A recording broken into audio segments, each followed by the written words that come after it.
ناظرین، امام شریعت و طریقت غوث الورا غوث الثقلین امام الاولیاء محی الدین حضور سیدنا غوث اعظم رحمۃ اللہ علیہ کا اسم مبارک عبد القادر ہے، اور آپ کے والد بزرگوار کا اسم گرامی سید ابو صالح موسیٰ جنگی دوست رحمۃ اللہ علیہ ہے۔ آپ کی والدہ ماجدہ کا اسم مبارک سیدہ ام الخیر امت الجبار ہے۔ آپ والد کی طرف سے حسنی جبکہ والدہ کی طرف سے حسینی سید ہیں۔ حضور سیدنا غوث اعظم رحمۃ اللہ علیہ کا شجرہ نسب حضرت سیدنا علی المرتضیٰ شیر خدا رضی اللہ تعالیٰ عنہ سے جا ملتا ہے۔ سرکار غوث اعظم رحمۃ اللہ علیہ کا خاندان اولیاء اللہ کا خاندان ہے۔ آپ کے نانا جان، دادا جان، والد ماجد، والدہ ماجدہ، پھوپھی، بھائی اور صاحبزادگان سب اولیاء اللہ تھے، اور تمام حضرات صاحب کشف و کرامت تھے۔ سرکار غوث اعظم رحمۃ اللہ علیہ کی پیدائش یکم رمضان المبارک 470 ہجری میں ہوئی۔ آپ رحمۃ اللہ علیہ ابھی کم سن تھے کہ والد بزرگوار حضرت سید ابو صالح موسیٰ جنگی دوست رحمۃ اللہ علیہ وصال فرما گئے، اور یوں آپ بچپن ہی میں سایہ پدری سے محروم ہو گئے۔ آپ کی تربیت کی ذمہ داری آپ کے نانا حضرت عبداللہ سومائی رحمۃ اللہ علیہ کے کندھوں پر آن پڑی، اور انہوں نے آپ کی تعلیم و تربیت پر خصوصی توجہ دی۔ حضور سیدنا غوث اعظم رحمۃ اللہ علیہ کو بچپن ہی سے کھیل کود سے نفرت تھی، اور آپ اگر کبھی کھیل کود کا ارادہ کرتے تو غیب سے آواز آتی کہ ہم نے تجھے کھیل کود کے لیے پیدا نہیں کیا، اور یوں آپ گھبرا کر کھیل کود سے دور ہو جاتے تھے۔ حضرت سیدنا غوث اعظم رحمۃ اللہ علیہ نے اپنی زندگی کے ابتدائی 17 سال اپنے آبائی شہر جیلان میں گزارے، اور وہیں تعلیم حاصل کی۔ بعد ازاں آپ کے دل میں اعلیٰ تعلیم کا شوق بیدار ہوا، اور آپ نے اپنی اس خواہش کا اظہار والدہ ماجدہ سے کیا، جنہوں نے آپ کو بغداد جانے کی اجازت دے دی۔ بغداد آنے کے بعد حضرت شیخ حماد بن دباس رحمۃ اللہ علیہ کی خدمت میں حاضر ہوئے، جن کا شمار مشہور اولیاء کرام میں ہوتا تھا۔ بغداد کے قرب و جوار میں ان کا شہرہ تھا۔ بغداد کے بے شمار اولیاء نے انہی سے فیض حاصل کیا تھا۔ حضور غوث پاک رحمۃ اللہ علیہ کا قیام بغداد شریف کے محلہ مظفریہ میں رہا۔ آپ تعلیم سے فراغت کے بعد حضرت شیخ حماد بن دباس کی محفل میں شریک ہو جاتے، اور ان سے روحانی فیوز و برکات حاصل کرتے۔ بغداد میں آپ نے 9 برس تک مختلف علوم پر دسترس حاصل کی، اور اس وقت بغداد میں موجود تمام اکابر علماء کرام کی صحبتوں سے بھرپور فیض حاصل کیا۔ حضرت سیدنا غوث پاک رحمۃ اللہ علیہ حصول علم کے بعد طریقت کی جانب متوجہ ہوئے۔ اس دوران آپ کے قلب میں مجاہدہ کی رغبت پیدا ہوئی، اور آپ چونکہ حضرت شیخ حماد بن مسلم دباس رحمۃ اللہ علیہ کی صحبت سے فیض یاب ہو چکے تھے، اس لیے طریقت کے اسرار و رموز سے آگاہ تھے۔ آپ رحمۃ اللہ علیہ روشن ضمیر اور اہل نظر تھے۔ آپ نے قرب ربانی کو پانے کے لیے خود کو مجاہدات کی بھٹی میں جلانا شروع کر دیا، کیونکہ راہ طریقت کا یہ پہلا اور ضروری قانون ہے۔ آپ رحمۃ اللہ علیہ اپنے مجاہدات کے متعلق بیان کرتے ہوئے فرماتے ہیں کہ یہ شدائد اگر پہاڑوں پر نازل ہوتے تو وہ بھی پھٹ جاتے۔ آپ رحمۃ اللہ علیہ نے بغداد شہر کو چھوڑ کر جنگلوں اور ویرانوں میں رہنا شروع کر دیا۔ حضور سیدنا غوث پاک رحمۃ اللہ علیہ نے حضرت ابو سعید مخزومی رحمۃ اللہ علیہ کے دست حق پر بیعت کی سعادت حاصل کی، اور سلوک کی منازل طے کرنے کے بعد خرقہ خلافت سے سرفراز ہوئے۔ آپ رحمۃ اللہ علیہ نے بغداد میں ایک مدرسہ کی بنیاد رکھی، اور اس مدرسہ میں آپ بطور مبلغ، مفتی، معلم اور روحانی پیشوا کے فرائض انجام دیتے تھے۔ آپ کے خطبات لوگوں کی زندگیاں بدل کر رکھ دیتے۔ آپ کے دور میں تمام علماء و فقہا آپ کی عظمت اور علم کے قائل ہو چکے تھے، اور دور دراز کے علاقوں سے لوگ کثیر تعداد میں آپ کی خدمت میں فتاویٰ کے لیے حاضر ہوتے۔ آپ رحمۃ اللہ علیہ لوگوں کے پیچیدہ سے پیچیدہ مسائل کا فوری شرعی حل انہیں بتا دیا کرتے تھے۔ حضور سیدنا غوث اعظم رحمۃ اللہ علیہ کی ازواج مطہرات کی تعداد 4 ہے، جن کے نام یہ ہیں: حضرت سیدہ بی بی مدینہ، حضرت سیدہ بی بی صادقہ، حضرت سیدہ بی بی مومنہ، اور حضرت سیدہ بی بی محبوبہ رحمۃ اللہ علیہم اجمعین۔ روایات کے مطابق حضور سیدنا غوث اعظم رحمۃ اللہ علیہ کی ان چاروں ازواج سے 27 بیٹے اور 22 بیٹیاں تولد ہوئیں۔ آپ کے بیٹوں کے علاوہ آپ کی بیٹیوں نے بھی تصوف کے میدان میں اعلیٰ مقام حاصل کیا۔ آپ کی تمام ازواج آپ کا بے حد ادب کرتی تھیں، اور آپ کی ہر ضرورت کا خیال رکھتی تھیں۔ آپ رحمۃ اللہ علیہ اپنی بیویوں کا خاص خیال رکھتے، اور اپنے ذمے ان کے واجب حقوق میں کبھی کوتاہی نہ کرتے تھے۔ حضور سیدنا غوث اعظم رحمۃ اللہ علیہ کی عمر مبارک 91 برس ہو گئی تو آپ نے اپنے گھر والوں کو اپنے وصال کی خبر دی۔ اس وقت سب کی آنکھوں سے آنسو جاری ہو گئے۔ آپ رحمۃ اللہ علیہ علیل رہنے لگے۔ آپ کی ذات بابرکات کا فیضان، جس سے ایک عالم سیراب ہوا تھا، اب اس کے جانے کا وقت آ چکا تھا۔ آپ رحمۃ اللہ علیہ نے اپنے صاحبزادے حضرت سید عبد الوہاب رحمۃ اللہ علیہ سے فرمایا کہ تم مجھ سے دور ہو جاؤ، کیونکہ میں بظاہر تمہارے ساتھ ہوں مگر میرا باطن اللہ کے ساتھ ہے، اور اس وقت کچھ لوگ یہاں تشریف لانے والے ہیں، تم ان کے لیے جگہ فراخ کر دو۔ حضور سیدنا غوث اعظم رحمۃ اللہ علیہ نے وصال سے قبل کلمہ طیبہ کا ورد کیا اور پھر اللہ اللہ کی تسبیح پڑھنا شروع کر دی اور اس کے ساتھ ہی اپنی جان مالک حقیقی کے سپرد کر دی۔ آپ رحمۃ اللہ علیہ کا مزار مبارک بغداد شہر کے وسط میں واقع ہے اور یہ وہی جگہ ہے جہاں آپ رحمۃ اللہ علیہ نے مدرسہ کی بنیاد رکھی تھی اور درس و تدریس کے لیے مسند ارشاد پر متمکن ہوئے۔ آپ رحمۃ اللہ علیہ کے دربار سے ملحقہ بے شمار مریدین اور ارادت مندوں کے مزارات بھی واقع ہیں۔ روزانہ بے شمار لوگ آپ کے مزار مبارک پر حاضر ہوتے ہیں اور روحانی فیوز و برکات سے مالا مال ہوتے ہیں۔ ناظرین، ہم نے آپ کے سامنے حضور سیدنا غوث اعظم رحمۃ اللہ علیہ کا مختصر سا تعارف بیان کیا۔ اب ہم آپ کے سامنے حضرت سیدنا غوث اعظم سرکار رحمۃ اللہ علیہ کی مشہور ترین کرامات کا ذکر کریں گے۔ حضرت جنید بغدادی رحمۃ اللہ علیہ نے حضور سیدنا غوث اعظم رحمۃ اللہ علیہ کی پیدائش کی پیشن گوئی فرمائی۔ ایک دن حضرت جنید بغدادی مراقبہ کی حالت میں تھے تو آپ نے سر اٹھایا اور فرمایا، مجھے عالم غیب سے یہ خبر دی گئی ہے کہ 5ویں صدی ہجری کے وسط میں ایک قطب عالم پیدا ہوگا جس کا لقب محی الدین ہوگا اور اس کا نام عبد القادر ہوگا۔ وہ غوث زماں ہوگا اور حضور نبی کریم صلی اللہ علیہ وسلم کی اولاد پاک سے ہوگا۔ وہ ائمہ اربع اور صحابہ کرام کے علاوہ سب اولیاء کرام کے متعلق کہے گا کہ میرا قدم ان کی گردنوں پر ہے۔ حضور سیدنا غوث اعظم سرکار رحمۃ اللہ علیہ فرماتے ہیں، 511 ہجری میں برہنہ پاؤں بغداد کی جانب عازم سفر تھا۔ راستے میں مجھے ایک بیمار، کمزور اور متغیر رنگ والا شخص ملا۔ جب میں اس کے نزدیک آیا تو اس نے میرا نام لے کر مجھے پکارا اور مجھے سلام کیا۔ جب میں اس کے مزید قریب پہنچا تو اس نے مجھ سے کہا کہ مجھے سہارا دو، چنانچہ میں نے اسے سہارا دیا اور دیکھتے ہی دیکھتے وہ تندرست و توانا ہو گیا اور اس کا چہرہ تر و تازہ ہو گیا۔ میں نے یہ منظر دیکھا تو گھبرا گیا۔ اس نے مجھ سے کہا، پریشانی کی کوئی بات نہیں۔ اس شخص کی بات سن کر میرے چہرے پر اطمینان کی کیفیت طاری ہوئی۔ پھر اس نے مجھ سے پوچھا، کیا تم مجھے جانتے ہو؟ میں نے انکار کر دیا تو اس نے کہا، میں دین اسلام ہوں اور میں قریب المرگ تھا۔ اللہ رب العزت نے مجھے تمہارے ذریعے دوبارہ زندہ کر دیا ہے۔ حضور سیدنا غوث پاک رحمۃ اللہ علیہ فرماتے ہیں کہ پھر اس شخص سے رخصت ہونے کے بعد میں بغداد پہنچا اور جامع مسجد میں نماز کی غرض سے داخل ہوا۔ ابھی میں جامع مسجد کے دروازے میں ہی تھا کہ ایک شخص آگے بڑھا اور اس نے میرے جوتے پکڑ کر مجھے یا سیدی محی الدین کہہ کر پکارا۔ پھر جب میں نماز کے لیے کھڑا ہوا تو چاروں جانب سے لوگ آ کر میرے ہاتھ چومنے لگے اور مجھے یا محی الدین کہہ کر پکارنے لگے۔ حضور سیدنا غوث پاک رحمۃ اللہ علیہ فرماتے ہیں، اس لقب سے اس دن سے قبل مجھے کبھی کسی نے نہیں پکارا تھا۔ ناظرین، روایات میں آتا ہے کہ جس رات سرکار غوث اعظم رحمۃ اللہ علیہ پیدا ہوئے، اس رات آپ کے والد بزرگوار حضرت سید ابو صالح موسیٰ جنگی دوست رحمۃ اللہ علیہ کو خواب میں حضور نبی کریم صلی اللہ علیہ وسلم کی زیارت باسعادت نصیب ہوئی۔ نبی علیہ الصلوۃ والسلام صحابہ کرام اور اولیاء کرام کے ہمراہ تشریف لائے اور آپ کو بشارت دی، اے ابو صالح، اللہ رب العزت نے تمہیں ایسا فرزند عطا فرمایا ہے جو ولی اللہ ہے۔ وہ میرا بیٹا ہے، وہ میرا اور اللہ کا محبوب ہے اور عنقریب اس کی اولیاء اللہ میں وہ شان ہوگی جو انبیاء کرام میں میری شان ہے۔ حضور سیدنا غوث اعظم رحمۃ اللہ علیہ مادر ذات ولی تھے۔ آپ کی والدہ فرماتی ہیں کہ آپ کی ولادت رمضان المبارک کے مقدس اور پاکیزہ مہینے میں ہوئی۔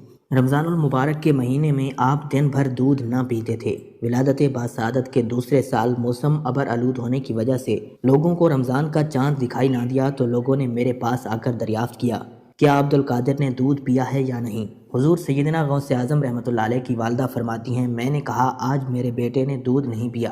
پھر اس کی تصدیق ہو گئی کہ اس دن ماہ رمضان المبارک کی پہلی تاریخ تھی، یعنی اس دن پہلا روزہ تھا۔ اس واقعہ سے تمام شہر میں یہ مشہور ہو گیا کہ سادات کے گھر میں ایک ایسا لڑکا پیدا ہوا ہے جو رمضان المبارک میں دن کے وقت دودھ نہیں پیتا۔ حضور سیدنا غوث اعظم رحمۃ اللہ علیہ کی والدہ ماجدہ فرماتی ہیں کہ آپ کا تمام رمضان المبارک میں یہی معمول رہا کہ سارا سال آپ دودھ پیا کرتے تھے، مگر جو ہی رمضان المبارک شروع ہوتا تو آپ دودھ پینا ترک کر دیتے۔ رمضان المبارک کا مہینہ شروع ہوتے ہی آپ طلوع آفتاب سے لے کر غروب آفتاب تک دودھ نہ پیتے تھے، خواہ کتنی ہی دودھ پلانے کی کوشش کی جاتی۔ آپ رحمۃ اللہ علیہ رمضان المبارک کے پورے مہینے میں دن کے وقت روزے سے رہتے تھے اور جب مغرب کے وقت اذان ہوتی اور لوگ افطار کرتے تو آپ رحمۃ اللہ علیہ بھی اسی وقت دودھ پی لیا کرتے تھے۔ ناظرین، روایات میں آتا ہے کہ حضور سیدنا غوث پاک رحمۃ اللہ علیہ جب پڑھنے کے لائق ہوئے تو آپ کو قرآن مجید کی تعلیم کے لیے ایک مدرسے میں لے جایا گیا تاکہ آپ قرآن مجید حفظ کریں۔ جب آپ رحمۃ اللہ علیہ اپنے استاد کے سامنے دو زانو ہو کر بیٹھ گئے تو استاد نے کہا، پڑھو بیٹے، بسم اللہ الرحمن الرحیم۔ آپ نے بسم اللہ الرحمن الرحیم پڑھنے کے ساتھ ساتھ الف لام میم سے لے کر مکمل 18 سپارے زبانی سنا دیے۔ استاد نے حیرانگی سے پوچھا کہ تم نے یہ کب پڑھے اور کیسے حفظ کیے؟ آپ نے فرمایا کہ میری والدہ ماجدہ کو یہ 18 سپارے یاد تھے اور وہ ان کو کثرت سے پڑھا کرتی تھیں جب میں شکم مادر میں تھا۔ چنانچہ یہ 18 سپارے بارہا سنتے سنتے مجھے یاد ہو گئے۔ سرکار غوث اعظم رحمۃ اللہ علیہ 488 ہجری میں 18 سال کی عمر میں والدہ ماجدہ کی اجازت سے مزید تعلیم کے لیے بغداد روانہ ہوئے۔ آپ رحمۃ اللہ علیہ فرماتے ہیں جب میں بغداد کے لیے روانہ ہونے لگا تو والدہ ماجدہ نے مجھ سے فرمایا تمہارے والد نے ترکہ میں 80 دینار چھوڑے تھے، 40 دینار تمہارے بھائی کے ہیں اور 40 دینار تمہارے ہیں۔ تمہارے دینار میں نے تمہاری قمیص کے اندر سی دیے ہیں۔ میں نے والدہ ماجدہ سے نصیحت کی درخواست کی تو انہوں نے فرمایا اللہ رب العزت کے احکامات کی پابندی کرنا، حرام سے پرہیز کرنا، تقدیر خداوندی پر راضی رہنا اور خواہ کیسے بھی حالات ہوں جھوٹ مت بولنا۔ سرکار غوث اعظم رحمۃ اللہ علیہ فرماتے ہیں میری والدہ اس بات کو جانتی تھیں کہ بغداد میرے لیے ایک نیا شہر ہے اور وہاں میرا کوئی دوست ساتھی یا غمخوار موجود نہیں ہے، اس لیے انہوں نے ایک سرد آہ لینے کے بعد مجھے اللہ کے سپرد کر دیا۔ میں بغداد جانے کے لیے ایک قافلہ میں شامل ہو گیا۔ جب یہ قافلہ شہر کی حدود سے باہر نکلا تو راستے میں 60 لٹیروں نے قافلے پر حملہ کر دیا اور قافلے کا تمام مال و اسباب لوٹ لیا۔ لوٹ مار کے دوران ایک شخص میرے پاس آیا اور پوچھا اے لڑکے تیرے پاس کیا ہے؟ میں نے کہا میرے پاس 40 دینار ہیں۔ وہ شخص میری بات کو مذاق سن کر آگے بڑھ گیا۔ اس کے بعد ایک اور شخص میرے پاس آیا اور اس نے بھی مجھ سے یہی پوچھا۔ میں نے اسے بھی یہی بتایا کہ میرے پاس 40 دینار ہیں۔ وہ بھی میری بات کا مذاق اڑا کر آگے بڑھ گیا۔ کچھ دیر بعد یہ دونوں لٹیرے اپنے سردار کے پاس گئے اور اسے میری بات بتائی۔ اس سردار نے مجھے بلایا اور دریافت کیا کہ کیا واقعی تمہارے پاس 40 دینار ہیں؟ میں نے اسے بتایا کہ 40 دینار میری بغل کے نیچے سلے ہوئے ہیں۔ سردار نے قمیص کو ادھیڑ کر دیکھا تو اس میں سے 40 دینار برآمد ہو گئے۔ وہ سردار حیران ہوا اور اس نے مجھ سے کہا کہ تم نے اسے راز کیوں نہ رکھا؟ تمہیں سچ بتانے کی کیا ضرورت تھی؟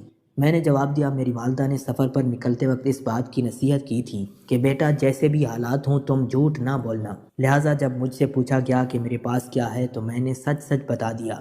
حضور سیدنا غوث اعظم رحمۃ اللہ علیہ فرماتے ہیں میری بات سن کر اس سردار کی آنکھوں میں آنسو آ گئے اور اس نے ایک آہ بھرتے ہوئے کہا تم نے اپنی والدہ کا عہد نہیں توڑا اور ایک میں ہوں جو سال ہا سال سے رب کے عہد کو توڑ رہا ہوں اور لوگوں کو لوٹ رہا ہوں۔ یہ کہہ کر وہ سردار میرے قدموں میں گر پڑا اور توبہ کرنے کے بعد تمام مال و اسباب قافلے والوں کو واپس کر دیا۔ یہ پہلا موقع تھا جب کسی شخص نے میرے دست مبارک پر توبہ کی۔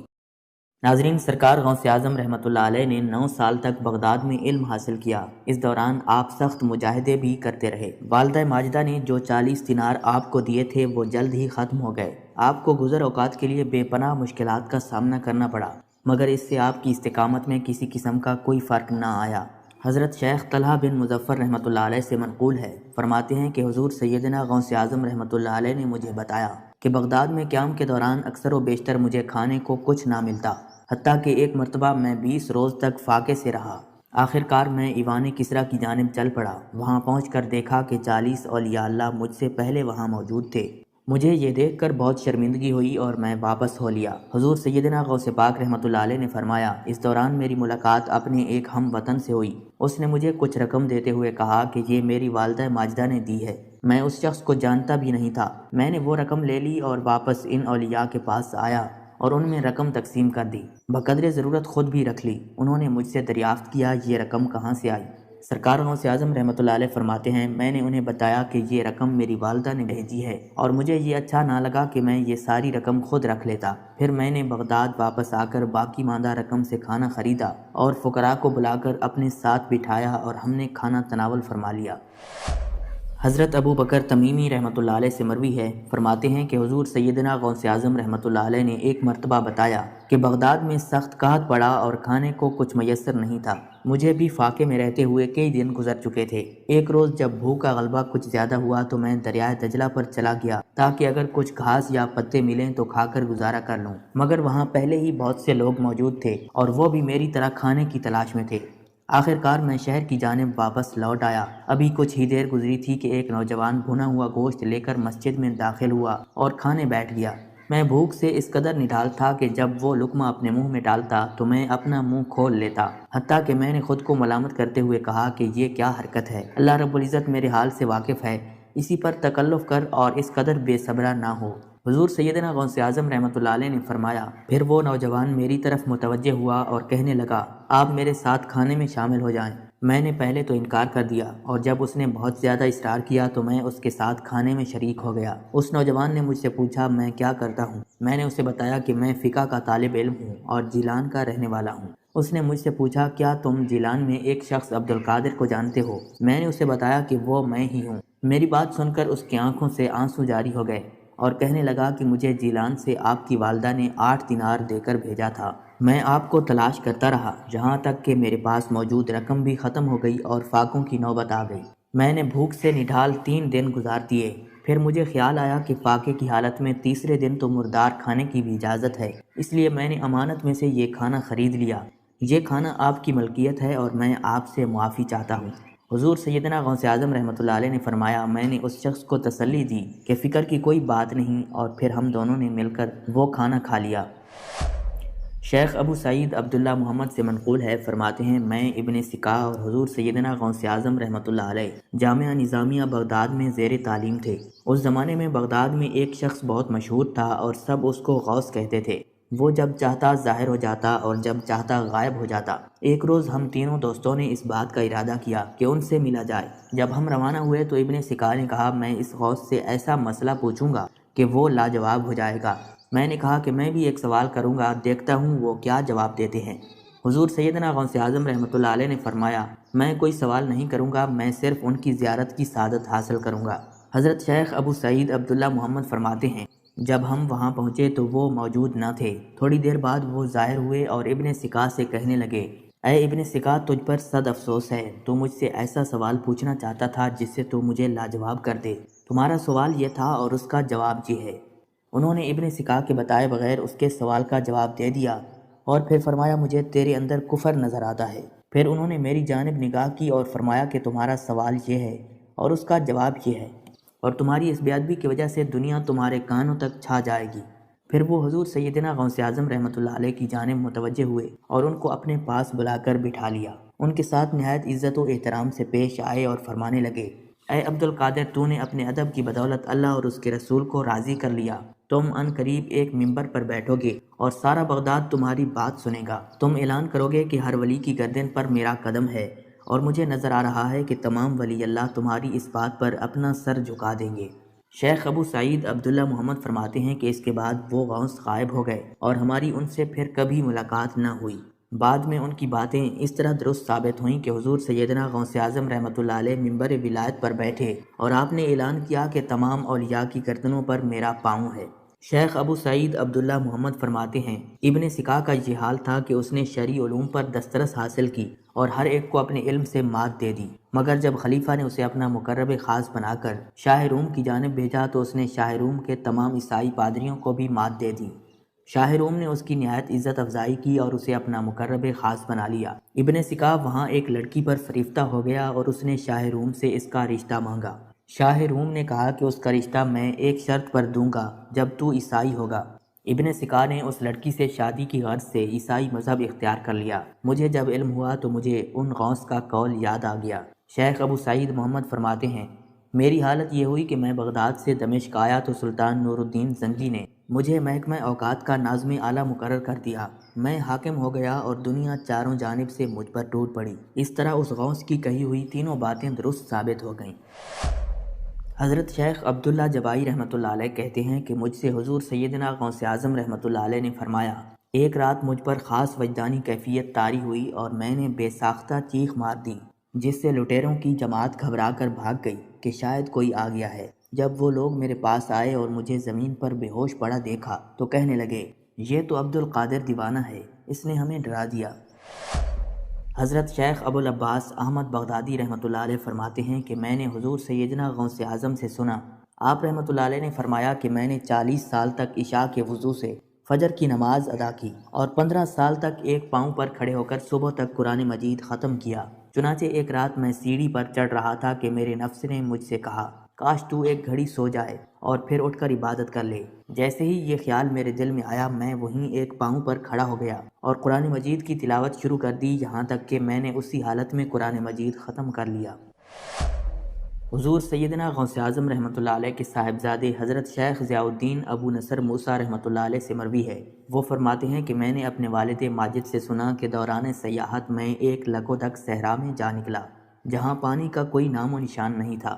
میں کئی روز تک وہاں بھوکا پیاسا پڑا رہا۔ ایک دن کچھ بادل آئے اور بارش کی کچھ بوندیں مجھ پر گریں جس سے میں سیراب ہو گیا۔ پھر میں نے ایک نور کو دیکھا جس سے آسمان کا کنارہ روشن تھا۔ اس نور سے ایک شکل نمودار ہوئی جس نے مجھے پکارا، اے عبد القادر، میں تیرا رب ہوں اور تیرے اوپر حرام تمام اشیاء کو حلال کرتا ہوں۔ سرکار غوث اعظم رحمۃ اللہ علیہ نے یہ سنتے ہی تعوذ پڑھنا شروع کر دیا جس سے وہ نور غائب ہو گیا اور اس نے دھوئیں کی شکل اختیار کر لی اور کہنے لگا، اے عبد القادر، تم نے اللہ رب العزت کے حکم سے اور اپنے علم کے ذریعے میرے مکر سے نجات پالی، ورنہ میں اپنے اس مکر سے 70 اہل طریقت کو گمراہ کر چکا ہوں۔ سرکار غوث اعظم رحمۃ اللہ علیہ نے فرمایا، یہ میرے رب تعالیٰ کا مجھ پر خاص فضل و کرم ہے۔ بعد میں لوگوں نے آپ سے پوچھا کہ آپ کو کیسے معلوم ہوا کہ وہ شیطان ہے؟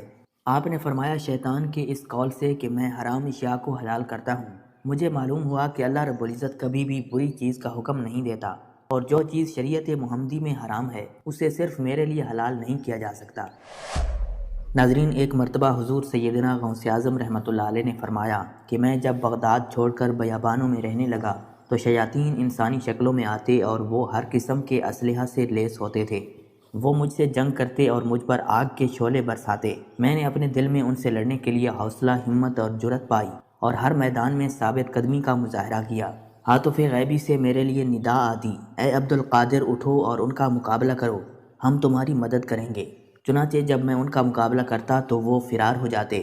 ایک شیطان نے مجھ سے کہا کہ یہ جگہ چھوڑ کر چلے جاؤ ورنہ میں تمہارا برا حال کر دوں گا۔ میں نے آگے بڑھ کر اس کے منہ پر تمانچہ رسید کیا جس سے وہ الٹے پاؤں بھاگ گیا۔ میں لا حول ولا قوت الا باللہ پڑھتا اور شیطان جل کر راکھ ہو جاتے تھے۔ حضور سیدنا غوث اعظم رحمۃ اللہ علیہ فرماتے ہیں کہ ایک دن ایک نہایت بدصورت شخص میرے پاس آیا اور کہنے لگا کہ میں ابلیس ہوں، آپ نے مجھے اور میرے گروہ کو تنگ کر دیا ہے۔ میں نے اسے جواب دیا، تو یہاں سے دور ہو جا۔ پھر اچانک ایک غیبی ہاتھ نمودار ہوا اور اس نے اس کے سر پر ضربیں لگا کر اسے زمین کے اندر دھسا دیا۔ ابلیس دوبارہ نمودار ہوا تو اس کے ہاتھ میں بھڑکتے ہوئے شعلے تھے۔ وہ مجھ سے جنگ کرنا چاہتا تھا، لیکن اس دوران ایک نقاب پوش گھڑ سوار آیا اور اس نے میرے ہاتھ میں تلوار دے دی۔ شیطان نے جب وہ تلوار دیکھی تو الٹے قدموں بھاگ کھڑا ہوا۔ حضرت شیخ ابو العباس رحمۃ اللہ علیہ سے مروی ہے کہ حضور سیدنا غوث اعظم رحمۃ اللہ علیہ نے فرمایا، میں برج اجمی میں 11 سال رہا اور میں نے اللہ رب العزت سے عہد کیا کہ جب تک تو میرے منہ میں لقمہ نہ دے گا میں اس وقت تک کھانا نہیں کھاؤں گا، اور جب تک تو مجھے نہیں پلائے گا میں پانی نہیں پیوں گا۔ چنانچہ میں نے 40 روز تک کچھ نہ کھایا پیا۔ اس کے بعد ایک شخص میرے لیے کھانا لایا۔ میں بھوک کی شدت سے کھانا ہی چاہتا تھا کہ میرے دل سے آواز آئی کہ تو اللہ سے کیا گیا اپنا وعدہ توڑنا چاہتا ہے۔ چنانچہ میں نے اپنا ہاتھ کھینچ لیا۔ اس دوران میرے نفس نے چلانا شروع کر دیا، ہائے بھوک، ہائے بھوک، لیکن میں نے اس کی کچھ پرواہ نہ کی۔ اس دوران حضرت شیخ ابو سعید مخزومی رحمۃ اللہ علیہ تشریف لائے اور مجھے اپنے ساتھ گھر لے گئے۔ سرکار غوث اعظم رحمۃ اللہ علیہ فرماتے ہیں کہ مجھے حالت بیداری میں حضور نبی کریم صلی اللہ علیہ وسلم کی زیارت باسعادت نصیب ہوئی۔ نبی اکرم صلی اللہ علیہ وسلم نے مجھ سے فرمایا، میرے بیٹے، تم واعظ و نصیحت کیا کرو۔ میں نے عرض کیا، میں اجمی ہوں اور علماء بغداد کے سامنے تقریر کرنا میرے لیے ممکن نہ ہوگا۔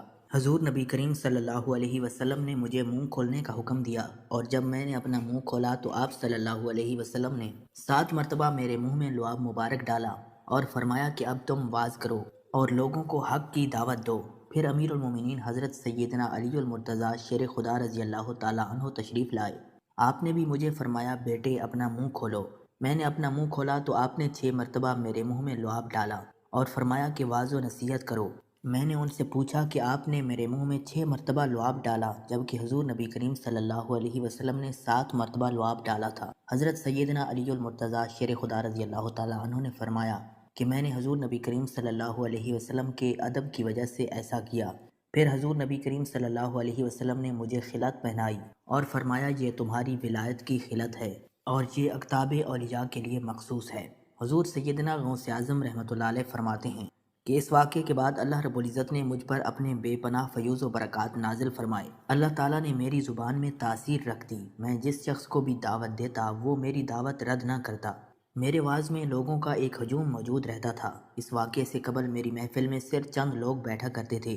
بعد ازاں کتب، ابدال، ملائکہ اور جن و انس بڑی تعداد میں میرے واز میں شامل ہونے لگے۔ ناظرین، حضرت سیدنا غوث اعظم رحمۃ اللہ علیہ کی محفل میں لوگوں کا بے پناہ ہجوم ہوتا تھا، مگر آپ رحمۃ اللہ علیہ کی آواز نزدیک اور دور سب کے لیے یکساں ہوتی تھی۔ حضرت شیخ عبدالحق محدث دہلوی رحمۃ اللہ علیہ فرماتے ہیں کہ آپ رحمۃ اللہ علیہ کی محفل میں انبیاء کرام اور اولیاء کرام کے علاوہ جن و انس اور ملائکہ وغیرہ حاضر ہوتے، اور حضرت خضر علیہ السلام باقاعدگی سے آپ رحمۃ اللہ علیہ کی محفل میں شریک ہوتے تھے۔ ناظرین، روایات میں آتا ہے کہ ایک مرتبہ حضرت سیدنا غوث پاک رحمۃ اللہ علیہ کی محفل لگی ہوئی تھی اور بے شمار لوگ محفل میں موجود تھے۔ اس دوران بارش شروع ہو گئی۔ آپ رحمۃ اللہ علیہ نے ہاتھ اٹھائے اور بارگاہ الہی میں عرض کی، الہی، میں تیرے لیے لوگوں کو جمع کرتا ہوں اور تو لوگوں کو منتشر کرتا ہے۔ آپ رحمۃ اللہ علیہ کا یہ فرمانا تھا کہ بارش فوراً رک گئی۔ حضرت احمد بن مبارک رحمۃ اللہ علیہ فرماتے ہیں کہ ابئی نامی ایک اجمی شخص حضور سیدنا غوث پاک رحمۃ اللہ علیہ سے تعلیم حاصل کرتا تھا، مگر وہ اتنا کن ذہن تھا کہ بہت مشکل سے اس کی سمجھ میں کوئی بات آتی تھی۔ اس کے باوجود آپ رحمۃ اللہ علیہ صبر و تحمل کے ساتھ اسے پڑھایا کرتے تھے۔ ایک دن دوران سبق ابن سمول آپ رحمۃ اللہ علیہ کی زیارت کو حاضر ہوئے۔ وہ فرماتے ہیں، جب میں نے اس بے مثال صبر پر آپ رحمۃ اللہ علیہ سے حیرانگی کا اظہار کیا تو آپ نے فرمایا کہ یہ مشقت میرے لیے صرف ایک ہفتہ کی ہے، اس کے بعد اللہ رب العزت اپنا فضل فرمائے گا۔ ابن سمول نے آپ رحمۃ اللہ علیہ کے فرمان کے مطابق دن گننے شروع کر دیے۔ ہفتے کے آخری روز اس شخص کا انتقال ہو گیا۔ ابن سمول اس بات پر حیران تھے کہ آپ رحمۃ اللہ علیہ کو اس کے انتقال کی خبر ایک ہفتہ قبل ہی ہو چکی تھی۔ حضرت مفرد بن نبھان رحمۃ اللہ علیہ فرماتے ہیں کہ جب حضور سیدنا غوث پاک رحمۃ اللہ علیہ کی شہرت عام ہوئی تو بغداد کے تقریباً 100 فقیہ آپ کی خدمت میں اس غرض سے حاضر ہوئے تاکہ وہ علیحدہ علیحدہ مسئلہ دریافت کریں اور آپ کے علم کا امتحان لیں۔ آپ رحمۃ اللہ علیہ نے ان کی آمد کے بعد سر جھکا لیا۔ اس وقت آپ رحمۃ اللہ علیہ کے سینہ مبارک سے ایک نور ظاہر ہوا جس کا مشاہدہ اہل کشف نے کیا۔ پھر وہ نور ان 100 فقہا کے سینوں میں گزرتا چلا گیا، جس کی وجہ سے ان پر خوف طاری ہو گیا۔ انہوں نے چیخیں مارتے ہوئے اپنے کپڑے پھاڑنا شروع کر دیے۔ پھر آپ رحمۃ اللہ علیہ کے قدموں میں سر رکھ کر معافی کے طلبگار ہوئے۔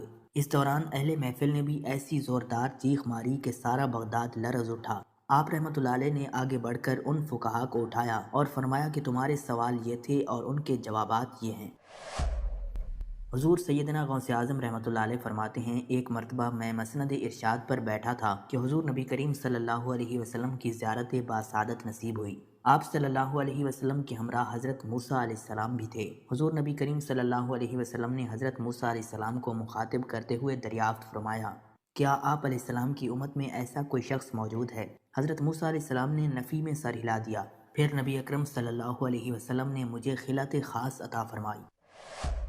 حضرت سیدنا غوث پاک رحمۃ اللہ علیہ کے فرزند حضرت سید عبد الرزاق رحمۃ اللہ علیہ فرماتے ہیں، ایک مرتبہ آپ رحمۃ اللہ علیہ سفر حج پر تشریف لے گئے۔ خادمین کی ایک کثیر جماعت بھی آپ کے ہمراہ تھی۔ آپ رحمۃ اللہ علیہ نے راستے میں بغداد کے قریب ایک مقام پر خدام کو حکم دیا کہ اس بستی میں جا کر سب سے زیادہ مفلس اور نادار گھر کو تلاش کرو۔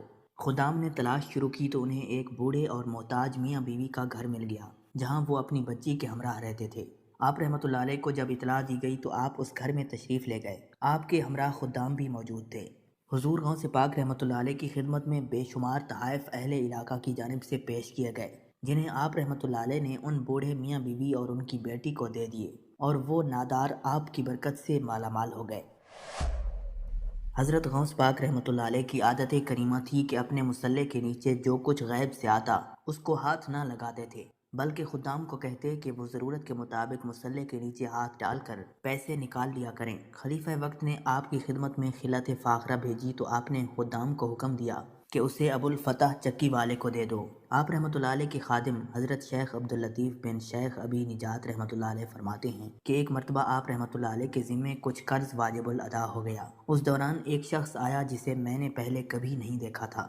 وہ شخص بغیر کسی اجازت کے آپ کے سامنے بیٹھ گیا اور طویل گفتگو فرماتا رہا۔ پھر اس نے کچھ سونا نکالا اور آپ کو دے کر غائب ہو گیا۔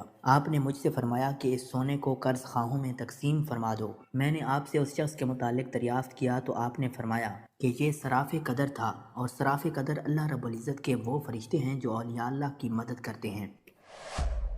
حضرت شیخ ابو عبداللہ البردی رحمۃ اللہ علیہ، جو کہ حضور غوث اعظم رحمۃ اللہ علیہ کے پہلے خادم تھے، وہ بیان کرتے ہیں کہ حضور سیدنا غوث اعظم رحمۃ اللہ علیہ مجھے ہمیشہ محمد طویل کہہ کر پکارتے تھے۔ ایک دن میں نے عرض کیا کہ حضور آپ مجھے محمد طویل کیوں کہتے ہیں جبکہ میں تو بہت چھوٹا ہوں؟ آپ رحمۃ اللہ علیہ نے ارشاد فرمایا کہ تم طویل العمر اور طویل الاسفار ہوگے۔ چنانچہ حضرت شیخ ابو عبداللہ محمد رحمۃ اللہ علیہ نے طویل عمر پائی اور 137 سال کی عمر میں اس جہان فانی سے کوچ فرمایا۔ آپ رحمۃ اللہ علیہ نے دور دراز علاقوں کا سفر بھی کیا تھا، یہاں تک کہ آپ کوہ کاف تک بھی گئے تھے۔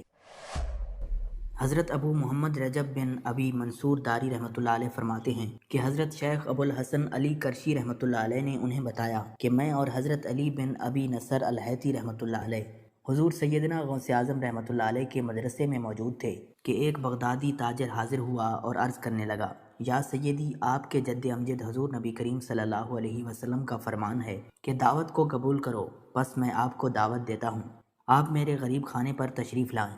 سرکار غوث پاک رحمۃ اللہ علیہ نے قدر توقف کے بعد اس کی دعوت کو قبول فرما لیا۔ پھر آپ رحمۃ اللہ علیہ خچر پر سوار ہوئے۔ حضرت شیخ علی رحمۃ اللہ علیہ نے دائیں رکاب کو تھام لیا اور میں نے بائیں رکاب کو پکڑ لیا۔ جب ہم اس تاجر کے گھر پہنچے تو دیکھتے ہیں کہ وہاں بغداد شریف کے تمام نامور علماء و مشائخ جمع تھے۔ اس تاجر نے ایک دسترخوان بچھا رکھا تھا جس پر مختلف قسم کے کھانے موجود تھے۔ اس دوران ایک مٹکا لایا گیا جسے کچھ لوگوں نے مل کر اٹھا رکھا تھا۔ اس دوران نماز کا وقت ہو گیا اور آپ رحمۃ اللہ علیہ سر جھکائے بیٹھے رہے۔ آپ نے کسی کو بھی کھانے کی اجازت نہ دی اور نہ ہی نماز کے لیے جانے دیا۔ کچھ دیر بعد آپ نے اپنا سر مبارک اٹھایا اور حکم دیا کہ اس مٹکے کو کھول دو۔ چنانچہ اس مٹکے کو کھولا گیا تو اس میں سے اس تاجر کا ایک اندھا اور مفلوج لڑکا نکلا۔ آپ رحمۃ اللہ علیہ نے اس لڑکے کو حکم دیا کہ اللہ رب العزت کے حکم سے تندرست ہو جا۔ حضور غوث اعظم رحمۃ اللہ علیہ کا یہ فرمانا تھا کہ وہ لڑکا تندرست ہو گیا اور ایسے دوڑنے لگا جیسے اسے کوئی بیماری ہی نہیں تھی۔ یہ منظر دیکھ کر تمام حاضرین میں شور برپا ہو گیا۔ آپ رحمۃ اللہ علیہ لوگوں کی اس بے خبری کو دیکھتے ہوئے وہاں سے کھانا کھائے بغیر نکل آئے۔ میں نے حضرت شیخ ابو سعید کیلوی رحمۃ اللہ علیہ کی خدمت میں حاضر ہو کر ان سے سارا ماجرا بیان کیا تو انہوں نے فرمایا کہ آپ رحمۃ اللہ علیہ مادرزاد اندھوں اور کوڑھیوں کو تندرست کر دیتے ہیں اور مردوں کو اللہ کے حکم سے زندہ کرتے ہیں۔ میں ایک مرتبہ آپ کی مجلس میں موجود تھا کہ اس دوران رافضیوں کا ایک گروہ 2 ٹوکرے لایا جو بند تھے۔ انہوں نے آپ سے پوچھا کہ ان ٹوکروں میں کیا ہے؟ آپ رحمۃ اللہ علیہ اپنی مسند سے نیچے تشریف لائے اور ایک ٹوکرے پر ہاتھ رکھتے ہوئے فرمایا کہ اسے کھولو۔ چنانچہ جب اس ٹوکرے کو کھولا گیا تو اس میں ایک بیمار لڑکا موجود تھا۔ آپ نے اس لڑکے کا ہاتھ پکڑ کر فرمایا، ٹھیک ہو جا۔ آپ کا یہ فرمانا تھا کہ وہ لڑکا اٹھ کر دوڑنا شروع ہو گیا۔ پھر آپ رحمۃ اللہ علیہ نے دوسرے ٹوکرے پر ہاتھ رکھتے ہوئے فرمایا کہ اس میں ایک تندرست لڑکا موجود ہے۔ پھر جب اس دوسرے ٹوکرے کو کھولا گیا تو اس میں سے ایک تندرست لڑکا برآمد ہوا۔ رافضیوں نے جب آپ کی اس کرامت کو دیکھا تو معافی کے خواستگار ہوئے۔ حضرت شیخ محمد بن خضر رحمۃ اللہ علیہ فرماتے ہیں کہ میں نے اپنے والد ماجد سے سنا کہ ایک مرتبہ میں سرکار غوث اعظم کی خدمت میں حاضر تھا۔ میرے دل میں خیال آیا کہ مجھے حضرت شیخ احمد کبیر رفاعی رحمۃ اللہ علیہ کی زیارت کرنی چاہیے۔ حضور سیدنا غوث اعظم رحمۃ اللہ علیہ نے فرمایا، اے خضر، میں تمہیں شیخ احمد کبیر رفاعی رحمۃ اللہ علیہ کی زیارت کرواتا ہوں۔ پھر جب میں نے حضور سیدنا غوث پاک رحمۃ اللہ علیہ کے حکم پر ان کی آستین کی جانب نظر اٹھا کر دیکھا تو مجھے حضرت شیخ احمد رفاعی نظر آئے۔ انہوں نے مجھ سے فرمایا، اے خضر، جو شخص شہنشاہ اولیاء ہیں، تم ان کی زیارت کرنے کے بعد میری زیارت کیوں کرنا چاہتے ہو جبکہ میں بھی ان کی رعایا ہوں؟ یہ فرما کر حضرت شیخ احمد کبیر رفاعی رحمۃ اللہ علیہ میری نظروں کے سامنے سے غائب ہو گئے۔ کچھ عرصہ گزرنے کے بعد میں نے حضور سیدنا غوث اعظم رحمۃ اللہ علیہ سے رخصتی کی اجازت لی اور واپسی پر حضرت شیخ احمد رفاعی رحمۃ اللہ علیہ کی خدمت میں حاضر ہوا تو میں نے وہی شکل و صورت دیکھی جو میں نے حضور سیدنا غوث پاک رحمۃ اللہ علیہ کی آستین میں دیکھی تھی۔ حضرت شیخ احمد رفاعی رحمۃ اللہ علیہ نے مجھے دیکھتے ہی فرمایا، اے خضر، کیا تمہیں میری پہلی ملاقات کافی نہیں تھی؟ حضرت شیخ ابو محمد الجونی رحمۃ اللہ علیہ فرماتے ہیں کہ ایک روز میں حضرت سیدنا غوث پاک رحمۃ اللہ علیہ کی خدمت میں ایسی حالت میں حاضر ہوا کہ فاقے سے تھا اور میرے اہل و عیال بھی کئی دنوں سے بھوکے تھے۔ میں نے آپ کی خدمت میں سلام عرض کیا تو آپ نے میری دلی کیفیت کو بھانپتے ہوئے فرمایا، اے جونی، بھوک اللہ تعالیٰ کے خزانوں میں سے ایک خزانہ ہے اور اللہ رب العزت جس کو دوست رکھتا ہے اس کو فاقے کی نعمت عطا فرما دیتا ہے۔ حضرت شیخ زین الدین ابو الحسن حنبلی رحمۃ اللہ علیہ فرماتے ہیں کہ ایک مرتبہ میں اور میرا ایک دوست حج کی ادائیگی کے بعد بغداد شریف آئے۔ بغداد شریف میں ہم کسی کو نہ جانتے تھے اور ہمارے پاس صرف ایک قبضہ کمان تھی جسے فروخت کر کے ہم نے کچھ چاول خریدے اور انہیں پکا لیا۔ ہم ان چاولوں سے سیر نہ ہو سکے اور نہ ہی ہمیں کوئی لطف محسوس ہوا۔ بعد ازاں ہم حضور سیدنا غوث پاک رحمۃ اللہ علیہ کی محفل میں حاضر ہوئے تو آپ کچھ کلام ارشاد فرما رہے تھے۔ ہمیں دیکھتے ہی آپ رحمۃ اللہ علیہ نے اپنا کلام قطع کر لیا اور فرمانے لگے، حجاز مقدس سے کچھ مہمان آئے ہیں اور ان کے پاس قبضہ کمان کے سوا کچھ نہیں تھا جسے انہوں نے فروخت کر کے چاول خریدے ہیں اور انہیں پکا کر کھایا، لیکن وہ نہ ہی سیر ہوئے اور نہ ہی لطف اندوز۔ حضرت شیخ زین الدین ابو الحسن حنبلی رحمۃ اللہ علیہ فرماتے ہیں، ہم نے جب حضور سیدنا غوث پاک رحمۃ اللہ علیہ کا یہ کلام سنا تو ہم نہایت حیران ہوئے۔ محفل کے اختتام پر آپ نے دسترخوان بچھوایا۔ میں نے آہستگی سے اپنے دوست سے اس کی پسندیدہ چیز کے متعلق پوچھا تو اس نے کہا کہ وہ حلوہ کھانا چاہتا ہے۔ میرے دل میں اس وقت شہد کی خواہش پیدا ہوئی۔ ابھی یہ سب ہمارے دلوں میں ہی تھا کہ حضور سیدنا غوث پاک رحمۃ اللہ علیہ نے اپنے خادمین کو حکم دیا کہ جاؤ حلوہ اور شہد لے آؤ۔ خادمین نے حکم کی تعمیل کی اور حلوہ اور شہد ہمارے سامنے لا کر رکھ دیا۔ آپ رحمۃ اللہ علیہ کا اس طرح ہمارے دلوں کی بات پر مطلع ہونے سے ہم حیران رہ گئے۔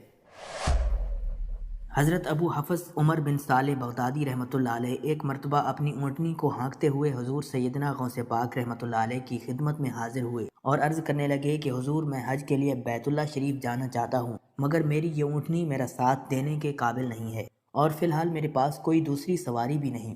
آپ رحمۃ اللہ علیہ نے اس اونٹنی کی پشت پر ہاتھ پھیرا۔ اس کے بعد حضرت ابو حفص عمر بن صالح بغدادی رحمۃ اللہ علیہ نے اس اونٹنی کو ایڑی لگائی تو وہ اونٹنی بیت اللہ شریف تک بھاگتی ہی چلی گئی اور کوئی دوسری سواری اس کے نزدیک نہ آ سکی۔ حضرت ابو الحجر حامد حرانی رحمۃ اللہ علیہ فرماتے ہیں کہ میں ایک مرتبہ بغداد شریف میں سرکار غوث اعظم کی خدمت میں حاضر ہوا اور اپنا مصلی آپ کے نزدیک بچھا کر بیٹھ گیا۔ آپ نے مجھ سے فرمایا، اے حامد، تم عنقریب بادشاہوں کے دسترخوان پر بیٹھو گے۔ چنانچہ جب میں حران واپس پہنچا تو سلطان نور الدین زنگی نے مجھے پاس رہنے پر مجبور کر دیا اور مجھے اپنا مصاحب خاص بنا کر ناظم اوقاف مقرر کر دیا۔ حضرت شیخ ابو المظفر اسماعیل رحمۃ اللہ علیہ سے منقول ہے کہ ایک مرتبہ حضرت شیخ علی حیتی رحمۃ اللہ علیہ بیمار ہو گئے۔ حضور سیدنا غوث اعظم رحمۃ اللہ علیہ ان کی عیادت کے لیے تشریف لائے تو آپ نے ان کے نزدیک کھجور کے 2 درخت دیکھے جو 4 سال سے خشک تھے اور ان پر پھل نہیں آتا تھا۔ آپ رحمۃ اللہ علیہ نے ان درختوں کے نیچے بیٹھ کر وضو کیا اور 2 رکعت نماز ادا فرمائی۔ کچھ دن گزرنے کے بعد ان درختوں پر پھل لگ گئے اور وہ دوبارہ سے سرسبز و شاداب ہو گئے۔ مولانا عبد الرحمن جامی رحمۃ اللہ علیہ فرماتے ہیں کہ حضرت سیدنا غوث پاک رحمۃ اللہ علیہ کا ایک مرید آپ کے ہمراہ مسجد کی جانب جا رہا تھا۔ جمعہ کا دن تھا۔ اس دن کسی بھی شخص نے آپ رحمۃ اللہ علیہ کو دیکھ کر نہ سلام کیا اور نہ ہی کچھ توجہ فرمائی۔ اس مرید کے دل میں خیال آیا کہ پہلے تو آپ جمعہ کی نماز کی ادائیگی کے لیے بڑی مشکل سے لوگوں کے ہجوم سے ہوتے ہوئے مسجد کی جانب تشریف لے جاتے تھے، اور آج کوئی شخص بھی آپ کو نہ سلام کر رہا ہے اور نہ آپ کے نزدیک تشریف لا رہا ہے۔ مولانا عبد الرحمن جامی رحمۃ اللہ علیہ فرماتے ہیں، ابھی یہ خیال اس مرید کے دل میں ہی تھا کہ حضور غوث پاک نے مسکرا کر اس مرید کو دیکھا اور پھر لوگوں کا ایک جمع غفیر اکٹھا ہو گیا۔ ہر کوئی آپ رحمۃ اللہ علیہ سے سلام کرنے کا خواہش مند تھا، یہاں تک کہ اس مرید اور آپ کے درمیان ہجوم حائل ہو گیا۔ اس مرید کے ذہن میں یہ خیال آیا کہ پہلا حال اچھا تھا جب میں اور آپ رحمۃ اللہ علیہ تنہا تھے۔ سرکار غوث اعظم رحمۃ اللہ علیہ نے ایک مرتبہ پھر اس مرید کی دلی کیفیت کو بھانپتے ہوئے فرمایا، تمہیں معلوم نہیں لوگوں کے دل میری مٹھی میں ہیں، میں انہیں چاہوں تو پھیر دوں، چاہوں تو اپنی جانب انہیں متوجہ کر لوں۔ ایک مرتبہ سرکار غوث پاک رحمۃ اللہ علیہ کی خدمت میں ایک عورت اپنے بیٹے کو لے کر حاضر ہوئی اور عرض کرنے لگی کہ میرے اس بیٹے کو آپ سے دلی لگاؤ ہے، آپ اسے اپنی غلامی میں قبول فرما لیں، میں اللہ رب العزت اور آپ کی خاطر اپنے بیٹے پر اپنے حق کو معاف کرتی ہوں۔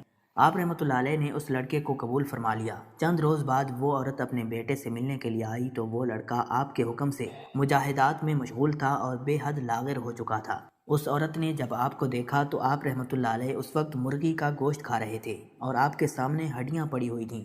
اس عورت نے آپ رحمۃ اللہ علیہ سے کہا کہ آپ خود تو مرغی کھاتے ہیں جبکہ میرا بیٹا سخت مجاہدات میں مشغول ہے۔ سرکار غوث اعظم نے اس عورت کی بات سننے کے بعد ہڈیوں کی جانب اشارہ کیا اور حکم دیا کہ اللہ عز و جل کے حکم سے زندہ ہو جا۔ آپ کا یہ فرمانا تھا کہ ان ہڈیوں سے ایک سالم مرغی زندہ ہو کر کھڑی ہو گئی۔ آپ رحمۃ اللہ علیہ نے فرمایا کہ جب تیرا بیٹا اس منزل پر پہنچ جائے گا تو پھر جو چاہے گا کھا لے گا۔ ناظرین، ایک مرتبہ حضرت سیدنا غوث اعظم سرکار رحمۃ اللہ علیہ کو اللہ رب العزت کی جانب سے حکم ہوا کہ 700 مردوں اور 700 عورتوں کو واصل باللہ کر دیں۔ آپ نے اللہ رب العزت کے اس فرمان کے مطابق مجمع عام میں نظر دوڑائی تو مجمع میں سے 700 مرد اور 700 عورتیں علیحدہ ہو گئیں۔ آپ رحمۃ اللہ علیہ نے ان پر نکاح ولایت ڈالی تو وہ سب واصل باللہ ہو گئے۔ سرکار غوث اعظم رحمۃ اللہ علیہ مدینہ منورہ میں حضور نبی کریم صلی اللہ علیہ وسلم کے روضہ مبارک پر حاضری دینے کے بعد باپیادہ بغداد شریف واپس تشریف لا رہے تھے کہ راستے میں ایک چور جو کہ ناکہ لگا کر کسی مسافر کا انتظار کر رہا تھا، اس نے آپ کو قریب آنے پر روک لیا۔ آپ نے اس چور سے دریافت کیا کہ تم کون ہو؟ اس نے کہا میں دیہاتی ہوں۔ آپ کو بذریعہ کشف اس کی بدنیتی کی خبر ہو گئی۔ اس دوران اس چور کے دل میں بھی یہ خیال پیدا ہوا کہ یہ غوث اعظم ہے۔ آپ رحمۃ اللہ علیہ نے اس کے دل کی بات کو بھانپتے ہوئے فرمایا کہ میں عبد القادر ہوں۔ چور نے جب آپ کی بات سنی تو فوراً قدموں میں گر پڑا اور معافی کا خواستگار ہوا۔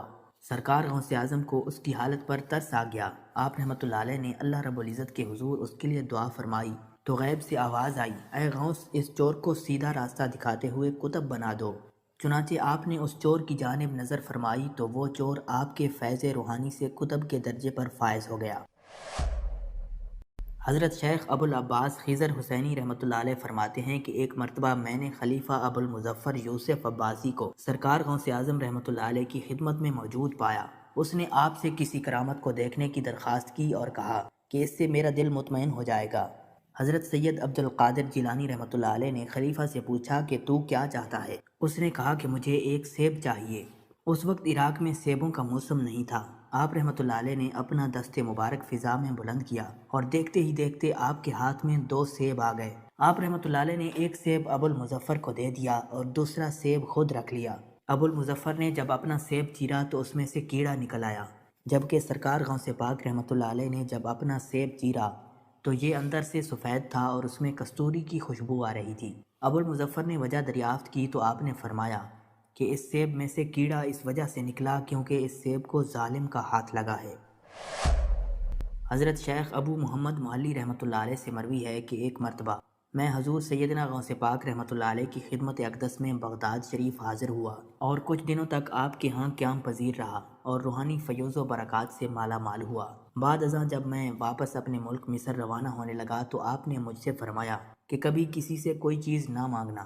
پھر آپ نے اپنی انگشت شہادت میرے منہ میں ڈالی اور فرمایا کہ اسے اچھی طرح چوسو۔ چنانچہ میں نے آپ کے فرمان کے مطابق ایسا ہی کیا، اور جب میں آپ سے اجازت لینے کے بعد واپس اپنے ملک مصر روانہ ہوا تو بغداد شریف سے مصر تک کی طویل مسافت کے دوران مجھے کچھ بھوک محسوس نہ ہوئی، اور جوں میں آگے بڑھتا جاتا اپنے جسم میں توانائی کو پہلے سے زیادہ موجود پاتا۔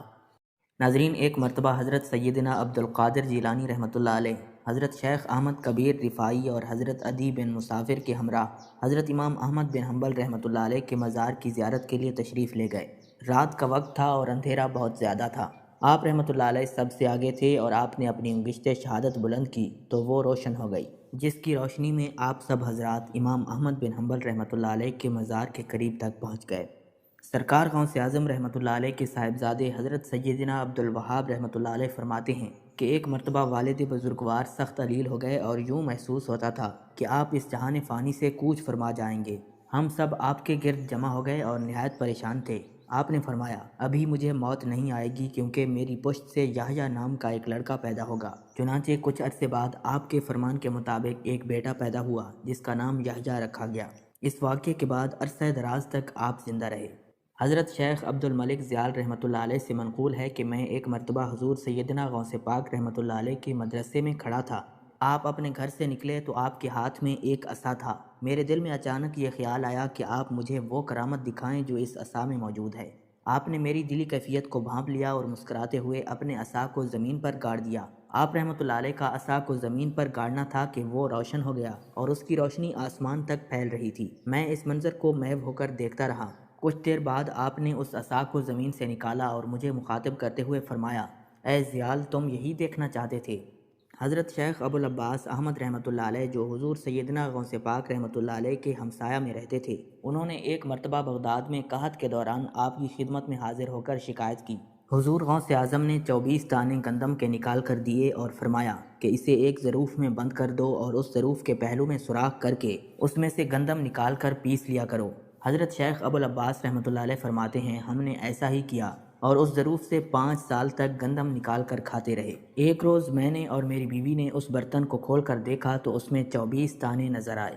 اس واقعے کے 7 روز بعد وہ گندم ختم ہو گئی۔ میں نے اس کا ذکر آپ سے کیا تو آپ نے فرمایا کہ اگر تم اس کو نہ کھولتے تو تم ساری زندگی اس میں سے کھاتے رہتے۔ حضرت شیخ بقا اکبری رحمۃ اللہ علیہ فرماتے ہیں کہ ایک مرتبہ میں حضور سیدنا غوث پاک رحمۃ اللہ علیہ کی محفل کے پاس سے گزرا تو میرے دل میں یہ خیال پیدا ہوا کہ کیوں نہ آج اس اجمی کا کلام سنا جائے۔ اس سے پہلے مجھے کبھی آپ کا کلام سننے کا اتفاق نہ ہوا تھا۔ چنانچہ جب میں آپ کی مجلس میں داخل ہوا تو آپ نے مجھے دیکھتے ہی فرمایا، اے آنکھ اور عقل کے اندھے، تو اس اجمی کا کلام سن کر کیا کرے گا؟ آپ رحمۃ اللہ علیہ کی یہ بات سن پر مجھ پر رقت طاری ہو گئی اور میں نے آپ کے منبر کے نزدیک جا کر عرض کیا کہ مجھے خرقہ پہنائیں۔ آپ نے مجھے خرقہ پہنایا اور فرمایا، اگر اللہ رب العزت مجھے تمہاری عاقبت کی اطلاع نہ دیتا تو اپنے گناہوں کی وجہ سے ہلاک ہو جاتا۔ ناظرین، روایات میں آتا ہے کہ ایک دن حضور سیدنا غوث اعظم رحمۃ اللہ علیہ کا گزر ایک محلے سے ہوا۔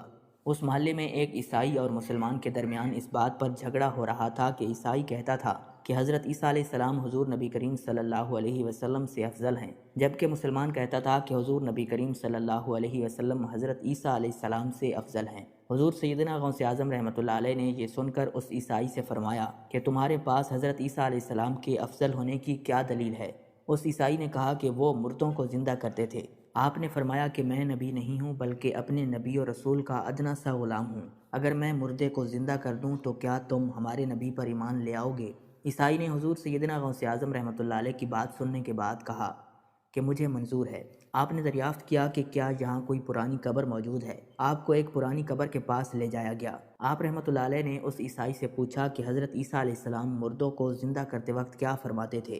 اس عیسائی نے جواب دیا کہ حضرت عیسیٰ علیہ السلام فرماتے تھے، کم باذن اللہ۔ سرکار غوث اعظم رحمۃ اللہ علیہ نے فرمایا، یہ صاحب قبر دنیا میں گویا تھا اور اگر تو چاہے تو یہ اپنی قبر سے گاتا ہوا اٹھے گا۔ عیسائی نے جواب دیا کہ یہ ٹھیک ہے۔ سرکار غوث اعظم رحمۃ اللہ علیہ نے قبر کی جانب متوجہ ہو کر فرمایا، کم باذن اللہ۔ پس قبر شک ہو گئی اور اس میں سے مردہ گاتا ہوا اٹھ کھڑا ہوا۔ عیسائی نے جب آپ کی یہ کرامت دیکھی تو اسی وقت آپ کے دست حق پر کلمہ پڑھ کر مسلمان ہو گیا۔ حضرت سہل بن عبداللہ تستری رحمۃ اللہ علیہ فرماتے ہیں کہ ایک مرتبہ حضور سیدنا غوث پاک رحمۃ اللہ علیہ عرصہ دراز تک اہل عراق کی نظروں سے اوجھل رہے۔ لوگوں نے آپ کی تلاش شروع کی تو معلوم ہوا کہ آپ کو دریائے دجلہ کی جانب جاتے ہوئے دیکھا گیا ہے۔ جب آپ کو تلاش کرتے ہوئے لوگ دریائے دجلہ کے کنارے پہنچے تو دیکھا کہ آپ پانی پر چلتے ہوئے آ رہے ہیں۔ اس دوران مچھلیاں بکثرت آپ کی خدمت میں حاضر ہو کر سلام عرض کر رہی تھیں۔ نماز ظہر کا وقت ہو گیا اور ایک سبز رنگ کا سونے اور چاندی سے مزین مصلی نظر آیا جو کہ تخت سلیمانی کی مانند تھا، اور وہ مصلی دریائے دجلہ کے اوپر معلق ہو گیا۔ جب وہ مصلی بچھ گیا تو بہت سے لوگ آئے اور اس مصلی کے برابر کھڑے ہو گئے۔ ان لوگوں کے چہروں سے بہادری اور شجاعت ظاہر ہو رہی تھی۔ سب لوگ جو آپ کی تلاش میں آئے تھے ان کی زبانیں گنگ ہو چکی تھیں اور ان کی آنکھوں سے آنسو جاری تھے۔ ایک پروقار شخصیت نے آگے بڑھ کر تکبیر کہی اور آپ رحمۃ اللہ علیہ نے نماز کی امامت فرمائی۔ ناظرین، ملک شام میں ایک ابدال کا وصال ہو گیا۔ حضور سیدنا غوث اعظم رحمۃ اللہ علیہ سرزمین عراق سے فوراً روحانی طور پر وہاں تشریف لے گئے۔ اس ابدال کے جنازے میں حضرت خضر علیہ السلام اور دیگر ابدال بھی تشریف لائے۔ نماز جنازہ کی ادائیگی کے بعد آپ نے حضرت خضر علیہ السلام سے کہا کہ قسطنطنیہ میں فلاں کافر کو یہاں لائیں۔ حضرت خضر علیہ السلام نے اس کافر کو پیش کر دیا۔ آپ رحمۃ اللہ علیہ نے اس کافر کو کلمہ پڑھا کر مسلمان کیا اور اس کی مونچھوں کو پست کروایا۔ سرکار غوث پاک نے اپنی ایک ہی نظر کرم سے اس کافر کو ابدال کے مقام پر فائز فرما دیا۔ آپ نے تمام ابدالوں کو مخاطب کرتے ہوئے فرمایا کہ میں اسے وصال پانے والے ابدال کے مقام پر تعینات کرتا ہوں جس پر تمام ابدالوں نے اپنے سر تسلیم خم کر لیے۔ حضور سیدنا غوث اعظم رحمۃ اللہ علیہ کو ایک مرتبہ رمضان المبارک کے دوران 70 مختلف لوگوں نے افطار کی دعوت دی۔ آپ نے ہر ایک کی دعوت کو قبول فرما لیا۔ دعوت دینے والے افراد کو ایک دوسرے کی دعوت کا علم نہ تھا۔ آپ مقررہ وقت پر ان سب کے گھروں میں تشریف لے گئے اور ان کے ساتھ افطاری فرمائی۔ اس دن آپ نے اپنے آستانہ پر بھی افطاری فرمائی۔ صبح جب ہر شخص اپنی اس سعادت کی گفتگو کر رہا تھا تو انہیں معلوم ہوا کہ آپ نے ہر گھر میں افطاری کی ہے۔ اس دوران خدام آستانہ عالیہ بھی آ گئے اور کہنے لگے کہ آپ نے حسب معمول آستانہ عالیہ پر ہی کل افطاری فرمائی تھی۔ جب آپ کی خدمت میں اس بات کو بیان کیا گیا تو آپ نے فرمایا کہ تمام لوگ اپنے قول میں سچے ہیں۔ میں نے ہر ایک کی دعوت قبول کی اور ہر ایک کے گھر میں جا کر ان کے ساتھ افطاری فرمائی۔ حضرت شیخ ابو العباس موصلی رحمۃ اللہ علیہ فرماتے ہیں کہ ایک رات ہم حضور سیدنا غوث اعظم رحمۃ اللہ علیہ کی خدمت میں حاضر تھے کہ اسی دوران خلیفہ وقت حاضر ہوا اور آپ کی خدمت میں سلام عرض کرنے کے بعد مؤدب ہو کر بیٹھ گیا۔ اس نے آپ کی خدمت میں 10 تھیلیاں دیناروں سے بھری ہوئی پیش کرنا چاہیں، لیکن آپ نے انہیں قبول کرنے سے انکار کر دیا۔ جب خلیفہ کا اصرار زیادہ ہوا تو آپ نے ان میں سے 2 تھیلیوں کو پکڑ کر نچوڑا، جس میں سے خون ٹپکنا شروع ہو گیا۔ آپ نے خلیفہ سے فرمایا کہ تم لوگوں کا خون نچوڑ کر میرے پاس لائے ہو۔ آپ کی بات سن کر خلیفہ بے ہوش ہو گیا۔ آپ نے فرمایا اگر مجھے خلیفہ کے آل رسول ہونے کی عزت نہ ہوتی تو میں اس خون کو اس کے محلوں کی جانب بہا دیتا۔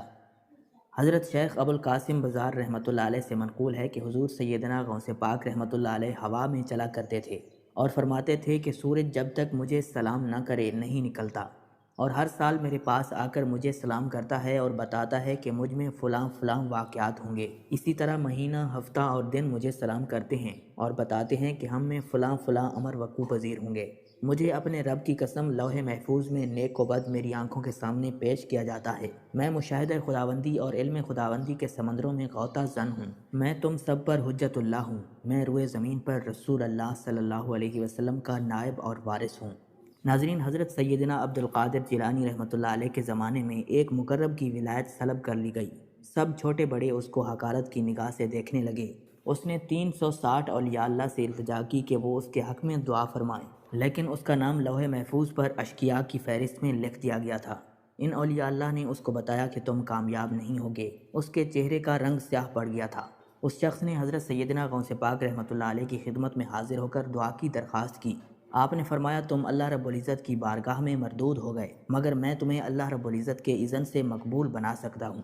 پھر حضرت سیدنا غوث پاک رحمۃ اللہ علیہ نے اس کے لیے بارگاہ الہی میں دعا فرمائی تو غیب سے ندا آئی، کیا تمہیں معلوم نہ تھا کہ تم سے قبل بھی 360 اولیاء اللہ اس کی سفارش کر چکے ہیں، لیکن اس کا نام لوح محفوظ پر اشقیاء کی فہرست میں لکھا جا چکا ہے۔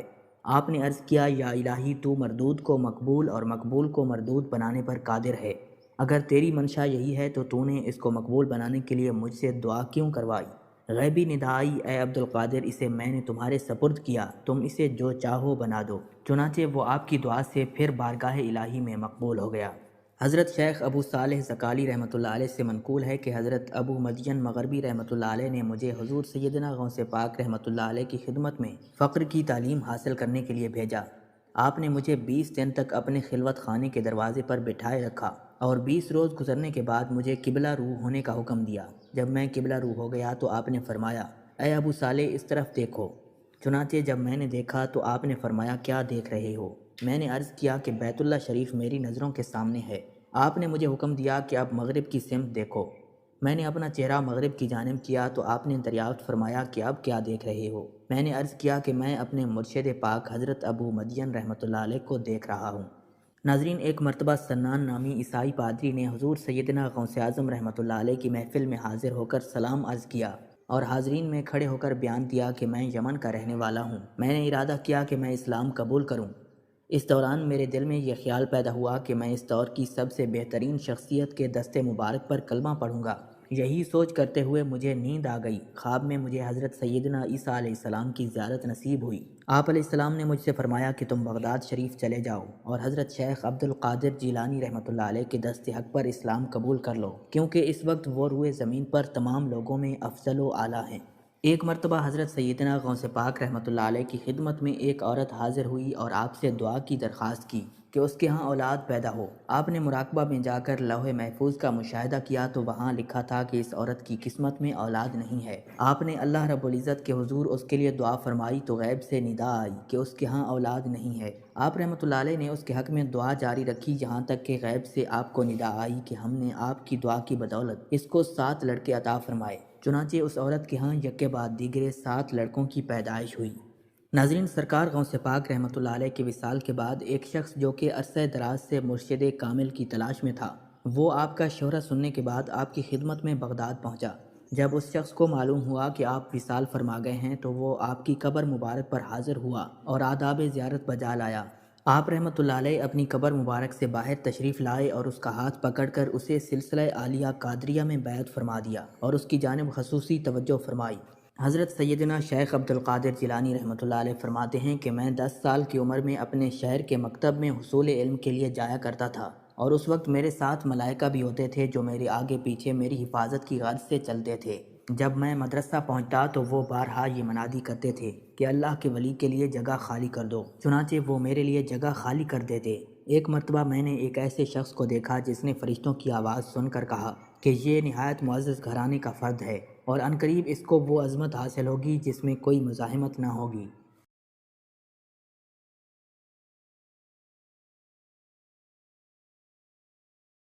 اور اس کو ایسا قرب نصیب ہوگا کہ اس کو کوئی فریب نہ دے سکے گا۔ پھر 40 سال بعد میں نے اس شخص کو پہچانا تو وہ شخص ابدالوں میں سے تھا۔ حضرت شیخ ابو الخشاب رحمۃ اللہ علیہ سے مروی ہے کہ میں جوانی میں جب علم نحو پڑھ رہا تھا تو لوگوں میں حضرت سیدنا غوث پاک رحمۃ اللہ علیہ کا شعرا تھا، اور اسی وجہ سے مجھے اشتیاق ہوا کہ میں آپ کا واعظ سنوں۔ ایک مرتبہ میں کچھ لوگوں کے ہمراہ آپ کی مجلس میں کچھ دوستوں کے ہمراہ حاضر ہوا۔ آپ نے میری جانب توجہ کرتے ہوئے فرمایا، ہماری صحبت اختیار کر لو۔ چنانچہ میں نے آپ رحمۃ اللہ علیہ کے فرمان کے مطابق آپ کی صحبت اختیار کر لی۔ آپ رحمۃ اللہ علیہ سے مجھے علم نحو کے علاوہ علوم عقلیہ اور نقلیہ حاصل ہوئے جن سے مجھے پہلے کوئی واقفیت حاصل نہ تھی۔ 1 سال کے عرصے میں آپ رحمۃ اللہ علیہ کی نظر کرم سے میں نے وہ علوم حاصل کر لیے جو گزشتہ اتنی عمر گزرنے کے باوجود بھی مجھے حاصل نہ ہوئے تھے۔ حضرت سیدنا شیخ عبد القادر جیلانی رحمۃ اللہ علیہ نے اپنی ذات کو اللہ رب العزت کی خوشنودی کے لیے وقف کر رکھا تھا۔ آپ کی راتیں جاگ کر گزرتی تھیں اور ساری رات آپ مراقبہ اور مشاہدہ میں گم رہتے تھے۔ آپ کی عادت مبارکہ تھی کہ آپ لمبے سجدے کرتے تھے اور بیٹھ کر مراقبہ فرماتے۔ اس دوران آپ کا جسم مبارک نورانی شعاؤں کے زیر اثر ہوتا تھا اور کئی مرتبہ آپ نورانی شعاؤں میں غائب ہو جاتے تھے۔ حضرت شیخ ابو المظفر رحمۃ اللہ علیہ کا بیان ہے کہ میں نے حضور سیدنا غوث اعظم رحمۃ اللہ علیہ سے زیادہ کسی کو درگزر فرمانے والا نہیں دیکھا۔ آپ کی عطا کا یہ عالم تھا کہ ایک محفل میں 400 لوگوں کو ولایت کے مقام پر پہنچا دیتے، بھوکوں کو کھانا کھلاتے اور بیواؤں کی حاجت روائی کرنا آپ کا معمول تھا۔ جب کسی بیمار کے متعلق سنتے تو فوراً اس کی عیادت کے لیے تشریف لے جاتے، فقراء کو آپ کے در سے بغیر سوال کیے عطا ہو جاتا تھا۔ ناظرین، ایک مرتبہ دریائے دجلہ میں سیلاب آ گیا۔ دریا کی طغیانی کی شدت کی وجہ سے لوگ پریشانی کے عالم میں حضور سیدنا غوث اعظم رحمۃ اللہ علیہ کی خدمت میں حاضر ہوئے۔ آپ نے اپنا عصا مبارک پکڑا اور دریائے دجلہ کے کنارے پہنچ کر عصا مبارک کو زمین میں گاڑ دیا اور فرمایا، اے دریا بس رک جا۔ حضور سیدنا غوث اعظم رحمۃ اللہ علیہ کا فرمانا تھا کہ دریا کی طغیانی کم ہونا